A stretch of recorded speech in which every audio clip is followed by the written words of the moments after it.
आप लोग online shopping तो करते ही होंगे और मेनली ये शॉपिंग करते कहाँ से हैं? फ्लिपकार्ट से या अमेज़ॉन से। तो जब भी आप इनके साइट्स में जाते हैं तो वहाँ पर आपको एक ऑप्शन दिखता है पे लेटर का, यानी अमेज़ॉन पे लेटर, फ्लिपकार्ट पे लेटर। तो ये पे लेटर है क्या और इसके एडवांटेजेस क्या हैं, और मैं आपको ये भी बताऊंगा कि इसको क्यों नहीं लेना चाहिए, मतलब इसका मेजर डिसएडवांटेज क्या है। तो चलिए आज के इस वीडियो को शुरू करते हैं। हेलो फ्रेंड्स, माय नेम है स्वप्न श्रीवास्तव और आप देख रहे हैं मेरा YouTube channel technology trip.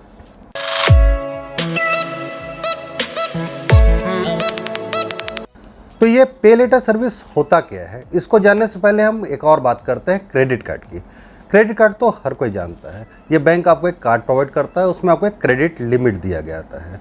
Credit limit को आप बोल सकते हैं कि वो एक तरह का लोन है, मतलब उस लोन को आप आराम से यूज़ कर सकते हैं, अगर आपके पास अभी पैसा है तो भी और नहीं है तो भी, और डिपेंडिंग आप किस टाइम पर उसको ले रहे हैं, विद इन 30 to 50 डेज़ में आप उसको रीपेमेंट करना पड़ता है।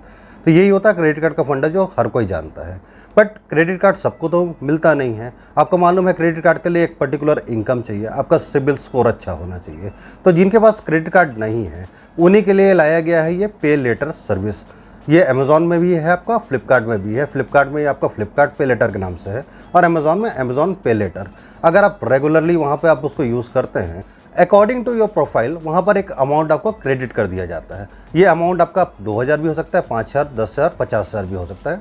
ये डिपेंड करता है मैन टू मैन या प्रोफाइल टू प्रोफाइल।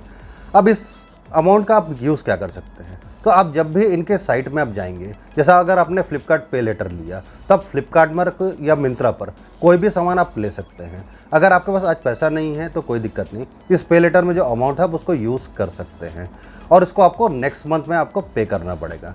जनरली जो बिलिंग सर्कल होता है वो ये होता है कि मान लीजिए कि आज 10 मई है, आज आपने फ्लिपकार्ट पर कोई सामान लिया, अब इसका जो आपका बिल है वो आपका 1 जून को जनरेट हो जाएगा और 5 जून तक आपको पे करना पड़ेगा। तो यही है आपका पे लेटर का सर्विस। समझ रहे हो? समझ रहे हो आप? समझ रहे हो ना? आजकल फ्लिपकार्ट पर आप देख रहे हैं कि यूटिलिटी बिल और आपका इलेक्ट्रिसिटी बिल पे करने का भी ऑप्शन आ गया है। तो ये जो आपको पे लेटर में आपको जो पैसा मिला है, आप उससे अपने उस बिल को भी पे कर सकते हैं। तो ये भी एक प्लस पॉइंट हो जाता है आपका पे लेटर सर्विस का। अच्छा, अपन कोई भी चीज़ को ऑर्डर करते हैं, चाहे फ्लिपकार्ट पर चाहे अमेज़ॉन पर, और हो सकता है किसी सिचुएशन के नाम से हम उसको ऑर्डर को हमको कैंसिल करना पड़ जाए। जब हम उसको पे कर चुके रहते हैं, क्रेडिट कार्ड से करें चाहे आप डेबिट कार्ड से करें, जब आप उसको रिफ़ंड लेते हैं तो आपको रिफ़ंड आने में कम से कम 7, 8, 10 दिन तक लग जाता है, according to bank, according to कौन सा कार्ड आप यूज़ कर रहे हैं। लेकिन जब अगर आप पे लेटर से उसको पे किए हैं और आप कोई भी ऑर्डर कैंसिल करते हैं तो इंस्टेंटली विद इन आवर या 2 आवर में आपका पैसा क्रेडिट हो जाता है। तो ये भी प्लस पॉइंट है, आपको ज़्यादा दिन का वेट करने की ज़रूरत नहीं है, आपका पैसा बहुत जल्दी आपके पास आ जाता है। तो ये भी प्लस पॉइंट हो जाता है आपका पे लेटर सर्विस का। तो अभी तक तो सब अच्छा ही अच्छा लग रहा है, तो इसमें बुराई क्या है या मैं आपको मना क्यों कर रहा हूँ पे लेटर सर्विस को यूज़ नहीं करना चाहिए? तो देखिए, जो पे लेटर सर्विस है या क्रेडिट कार्ड को भी आप इसमें इंक्लूड कर सकते हैं, अल्टीमेटली ये है क्या है? तो ये एक लोन ही। अगर आप उसको रीपे कर सकते हैं तब तो कोई दिक्कत नहीं, बट कई बार क्या होता है कि सेल चल गया, सेल में कोई फ़ोन आपको पसंद आ गया जो 20,000 का है, अभी आप उसको ले नहीं सकते, आप उसको पे लेटर से ले लेंगे, आपको ईएमआई करा लेंगे, अल्टीमेटली उसको आपको हर महीने उसको देना तो है ही है। अगर आप रीपे कर सकते हैं तब तो कोई दिक्कत नहीं है, बट अगर आपको रीपेमेंट करने में दिक्कत होगा और सिर्फ इसलिए आपने ले लिया कि आज तो मेरे पास पैसा है, कल का कल देखा जाएगा, तो ये बहुत बड़ा दिक्कत हो जाता है। और same goes with credit card के साथ भी यही दिक्कत आपका आता है। चलिए मान लेते हैं कि आपने एक फ़ोन को ले ही लिया, 20,000 का फ़ोन आपने किसी भी फ्लिपकार्ट या अमेज़ॉन से ले लिया, अब आप उसको ईएमआई में कन्वर्ट करा लिए। अब वो ईएमआई को जब आप कन्वर्ट कराएंगे तो आपको वन टाइम प्रोसेसिंग फ़ीस लगेगा।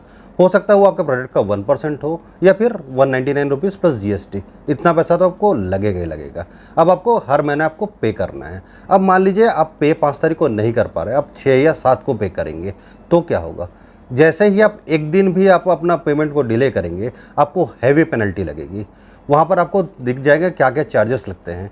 कई बार तो ये होता है कि आपने सिर्फ 200 रुपये का आपको बिल पे करना है और आपको पेनल्टी 100 रुपीज़ लग गए, मतलब 50% तक का आपको पेनल्टी लग जाता है। और ये तो जो सामने दिख रहा है, ऐसे बहुत सारे हिडन कॉस्ट है, ऐसे बहुत सारे हिडन आपके चार्जेस हैं जो आपको पता ही नहीं चलता। वो बहुत छोटे छोटे अक्षर में आपको अंदर में कहीं टर्म्स एंड कंडीशन में लिखे रहते हैं, जिसको आप और हम तो पढ़ेंगे नहीं।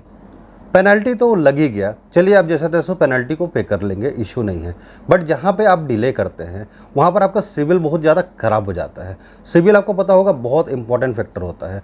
मतलब इन फ्यूचर अगर आप चाहते हैं कि आपको क्रेडिट कार्ड मिले या फिर आपको कोई बड़ा लोन मिले, जैसे कार लोन या होम लोन या फिर बड़ा पर्सनल लोन, अगर आपका सिविल ख़राब है तो आपको वो चीज़ें नहीं मिलेंगी।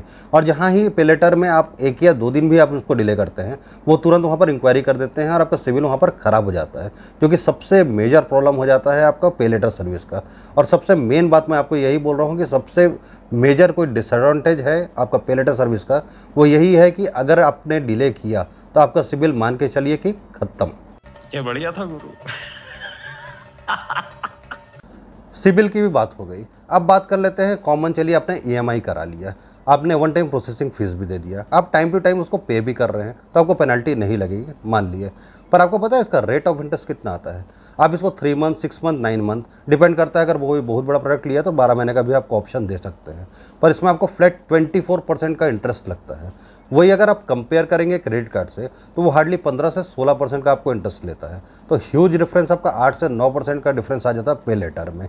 और अल्टीमेटली अब जब आप किसी भी अपने प्रोडक्ट का आप कॉस्ट देखेंगे तो कॉस्ट 24% में इतना ज़्यादा बढ़ जाएगा। ये हो गया ना कि आपकी मजबूरी का फ़ायदा ही उठाया जा रहा है। इसलिए पे लेटर सर्विस कोई भी काम का नहीं है। मैं बिल्कुल इस चीज़ को मना करता हूँ कि पे लेटर सर्विस आपको यूज़ करना चाहिए। तो पे लेटर सर्विस क्या किसी को नहीं यूज़ करना चाहिए? नहीं, आप यूज़ कर सकते हैं।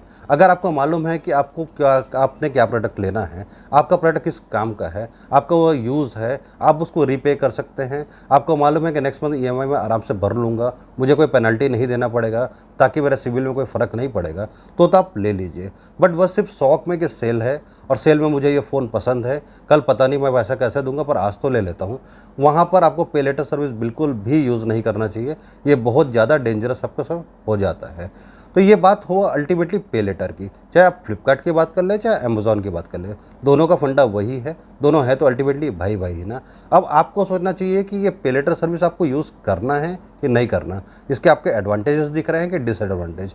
और अगर आप पे लेटर सर्विस यूज़ करते हैं तो मुझे कमेंट करके अपना एक्सपीरियंस ज़रूर बताइएगा। और ये भी बताइएगा कि क्या आप इसको यूज़ करना चाहते हैं कि नहीं, और क्या आप क्रेडिट कार्ड यूज़ करते हैं या आप क्रेडिट कार्ड यूज़ करना चाहते हैं, वो भी मुझे आप कमेंट कर सकते हैं।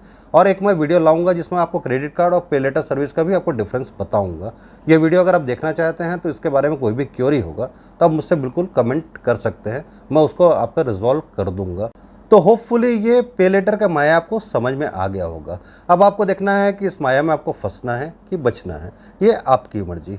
तो बस यही था आज के वीडियो में। अगर ये वीडियो आपको अच्छा लगा तो इसे एक लाइक कर दीजिएगा, फ्रेंड्स के साथ शेयर कर दीजिएगा, चैनल को सब्सक्राइब कर दीजिएगा।